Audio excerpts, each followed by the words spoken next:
आप सभी को गुरु पूर्णिमा की बहुत बहुत बधाइयाँ। ये थोड़ा सा वीडियो जो आज है ये गुरु की महिमा के ऊपर है, क्योंकि बहुत सारी चीज़ें ऐसी होती हैं जो गुरु के संबंध में हमारे कॉन्सेप्ट क्लियर नहीं होते।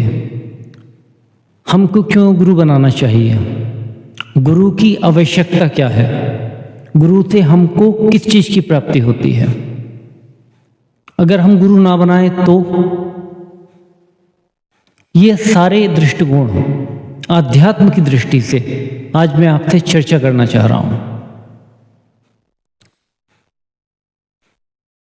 गुरु की अध्यात्म में बहुत ज्यादा महिमा है। गुरु वही है जो अविद्या से विद्या की ओर ले चले, और अविद्या ये मूर्ता है। संसार में जितने भी विकार हमारे भीतर होते हैं उनका जड़मूल से नाश एक गुरु ही करता है, और बगैर अध्यात्म के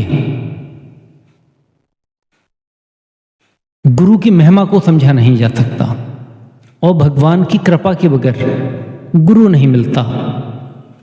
और गुरु कोई व्यक्ति नहीं, गुरु एक तत्व होता है जो भगवान की कृपा से ही मिलता है, और गुरु की कृपा से फिर आगे चल के भगवत प्राप्ति होती है, भगवान का ज्ञान होता है। गुरु की महिमा की बात करें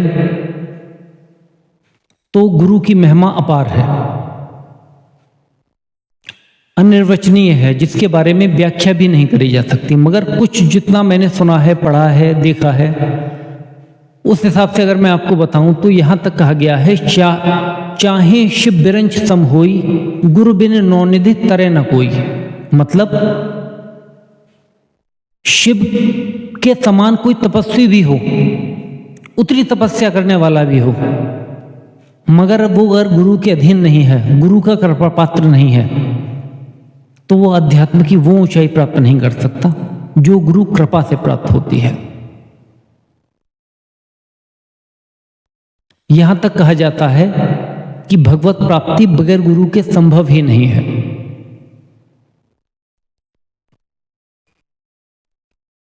अध्यात्म में जिसने ऊंचाई प्राप्त करी है, भीतरी ऊंचाई, वो गुरु कृपा पात्र ही कर पाता है।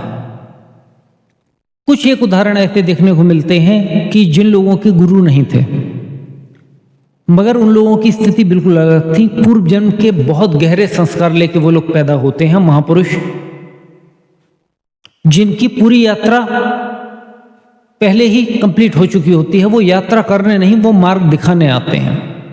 कई ऐसे प्रसंग आते हैं कि दत्तात्रेय जी ने 24 गुरु बनाए। उन्होंने ऐसा नहीं कि उनके गुरु नहीं थे, उन्होंने बहुत लोगों से सीखा, हर चीज से सीखा।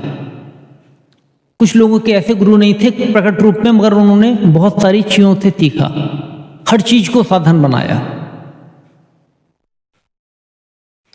उन्हें मार्गदर्शन मिलता गया और उन्होंने ऊंचाई प्राप्त करी।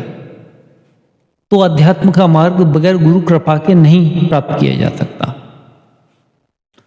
संसार में अधिकतर हम लोग ये सोचते हैं कि हम सीधे भगवान को रिझा लें, हम सीधे भगवान को क्यों नहीं मना सकते।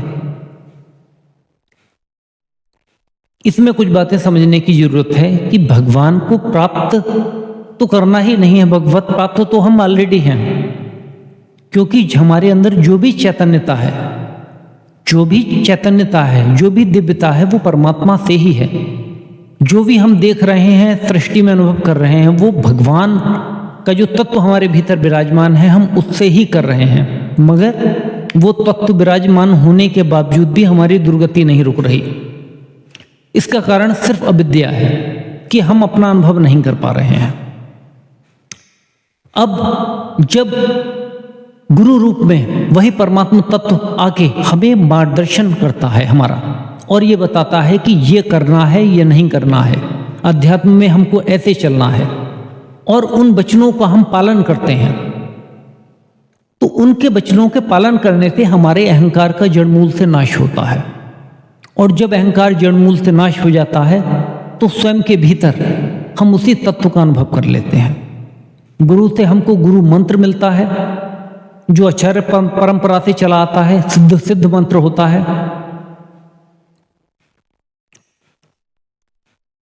उसको जब चैंट करते हैं, उसको जब जपते हैं, तो उसके प्रभाव से जिस गुरु की पद्धति और मार्ग में चला जाता है उसी मार्ग की ऊंचाई प्राप्त होती है। दूसरा, गुरु के निर्देश के अनुसार चलना पड़ता है। एक गुरु मंत्र अपना कार्य करता है और एक गुरु जो सत्संग के द्वारा रोज समझाता है कि ये करना है, ये नहीं करना है। वो रोज मांझता है व्यक्ति को, रोज उसे तराशता है, रोज व्यक्ति अपनी कमियां देखता है और रोज अपने भीतर सुधार करता है, तब जाके वो एक दिन प्रकाशित होता है। और सबसे बड़ी बात यह है, अगर हम गुरु तो हमने बना लिया, वो गुरु मंत्र का जाप नहीं करा जितना हमको गुरु ने आज्ञा करी है, और गुरु के जो वचन है वो हमने नहीं माने, तो हमको किसी भी चीज की प्राप्ति नहीं हो सकती गुरु बनाने के बावजूद भी। तो मुख्य सबसे बड़ी बात है गुरु की आज्ञा पे चलना। मनमानी आचरण कभी सिद्ध नहीं होते, क्योंकि आप कुछ भी विधि कर लो मगर जो अहंकार है वो किसी की अधीनता से ही खत्म होता है। वरना सारी क्रियाएं बाहर से तो हो जाती हैं मगर अहंकार जस का तस सुरक्षित बना रहता है, और मूल जड़ अहंकार की है। अंतःकरण को पवित्र करना है, वरना तत्व तो वह सबके भीतर विराजमान है। भगवान कृष्ण गीता जी में कह रहे हैं, मत्ता नान्यम किंचिदस्त धनंजय, मेरे सिवा कोई नहीं है। मगर वो होने के बावजूद भी हम उसका अनुभव तो नहीं कर पा रहे। अब अगर हमको अनुभव करना है तो हमें किसी की अधीनता स्वीकार करनी पड़ेगी, और उसकी अधीनता स्वीकार करने के बाद उसके बताए हुए चीज पर चलने के बावजूद तब हमको एक दिन ये अनुभूति होती है कि हमें स्वयं का भी ज्ञान हो जाता है और परमात्मा तत्व का भी ज्ञान हो जाता है। और बल्कि अगर मूल में देखें तो सारी बातें एक हैं। द्वैत भी इसलिए होता है, या तो रसास्वादन के लिए होता है या फिर भ्रम के कारण होता है, मगर जब बिल्कुल कॉन्सेप्ट क्लियर हो जाता है तो अभेद स्थिति हो जाती है। भक्ति होती है रसास्वादन के लिए, वरना परमात्मा में और व्यक्ति में अभेद स्थिति हो जाती है।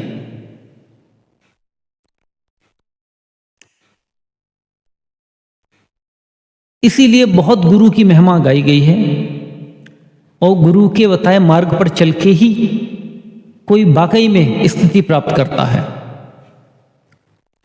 और बिल्कुल मन मर्जी अपने हिसाब से, वरना तो ये भी सोचा जाता है कि हम YouTube से सीख लेते हैं, सब चीज़ें पढ़ी हैं, या पुस्तकें हम सीधे पढ़ लेते हैं, या हम शास्त्रों का स्वयं अध्ययन कर सकते हैं।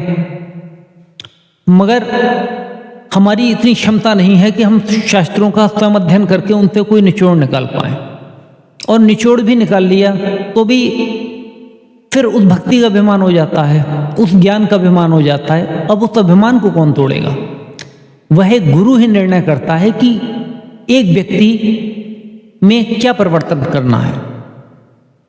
एक गुरु के 10 शिष्य हैं और 10 के अंदर अलग अलग बातें हैं, अलग अलग समस्याएं हैं। वो 90% ठीक है, मगर 10% जो कमी है वो केवल गुरु मिटा सकता है, क्योंकि सूक्ष्म अहंकार जो व्यक्ति खुद भी नहीं जज कर पाता, उसे ही गुरु अपनी दृष्टि से उसका नाश करता है। और जब वह नष्ट हो जाती है तो फिर स्वयं का अनुभव होता है। इसलिए गुरु परंपरा के द्वारा गुरु प्रदत्त मार्ग हम जो मिलता है उस पे चल के ही कोई वाकई में ऊंचाई प्राप्त करता है। इतना जरूर है कि गुरु का चयन करना भी बहुत कठिन है, क्योंकि जब कोई व्यक्ति इस स्थिति में होता है कि वो गुरु बनाए, तब उसकी इतनी क्षमता नहीं होती कि वो गुरु का निर्णय कर सके, या गुरु के आचरण देख के भी उनको पहचान पाए। केवल भगवान की कृपा से ही यह संभव होता है कि श्रद्धा कहीं ना कहीं जुड़ती है। और आजकल तो श्रद्धा जुड़ती कम है और बिगड़ ज़्यादा जाती है, क्योंकि कुछ एग्जाम्पल्स ऐसे आते हैं कि जिनको देख के और व्यक्ति को श्रद्धा हो जाती है। फिर लोग संतों पे भी श्रद्धा नहीं करते, गुरुओं पे भी श्रद्धा नहीं करते। मगर सवाल सामने वाले का नहीं है, सवाल हमारा है। जब हम किसी के आगे झुकते हैं, उसे प्रणाम करते हैं, बार बार साष्टांग दंडवत करते हैं, तो हमारा अहंकार दलित होता है। जब हम किसी के बताए मार्ग पर चलते हैं तो हमारा मन कहीं ना कहीं मरता है, और जब हम अपनी स्वतंत्रता से चलते हैं तो कहीं ना कहीं हम होते तो मन के ही अधीन हैं। तो उसको नाश करने के लिए केवल गुरु ही एक सहारा है।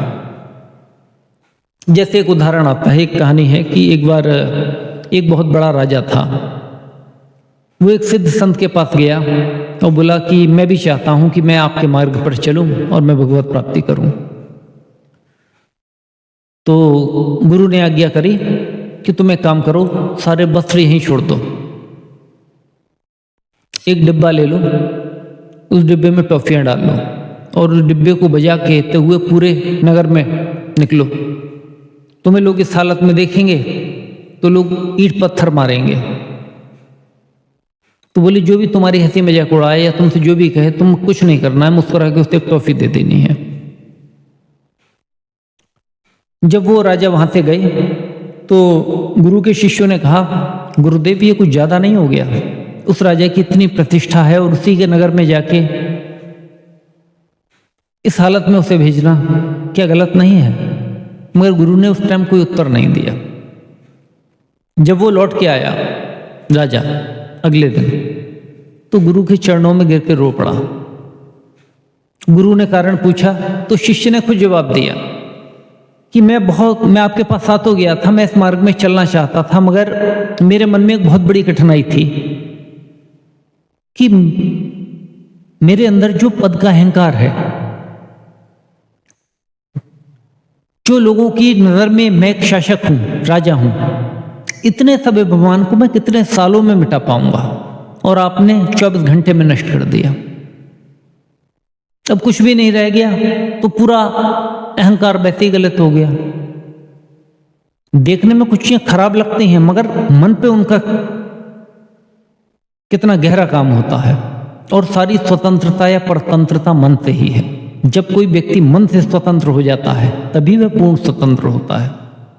साधारण व्यक्ति लगता तो है कि हम स्वतंत्र हैं, मगर हम दूसरों के गुलाम होते हैं, हम समाज के गुलाम होते हैं। जैसा ट्रेंड चल रहा है हम भी वैसे ही चलेंगे, तो हमारी स्वतंत्रता कहाँ है? स्वतंत्रता तो तब है कि जब हम अपने मन को आज्ञा दे के अपने अनुसार चला पाए। और अधिकतर होता क्या है, इस समाज और इस संसार का प्रभाव मन पे पड़ता है और उस मन के अनुसार हम चलते हैं, तो हुए ना हम मन के गुलाम। तो इस गुलामी से आजादी सिर्फ कोई सद्गुरु ही करवाता है। इसलिए अध्यात्म में गुरु की बहुत महिमा है। और यहां तक कहा जाता है कि गुरु को कोई व्यक्ति खोज नहीं सकता, गुरु ही शिष्य को खोज लेता है। बल्कि यह कहा जाता है कि जब कोई शिष्य तैयार होता है तो ऑटोमेटिक प्रकृति एक गुरु को भेज देती है उसे सिखाने के लिए। जब कोई सीखने को राजी होता है तो वह एक गुरु प्रकट हो जाता है उसे सिखाने के लिए।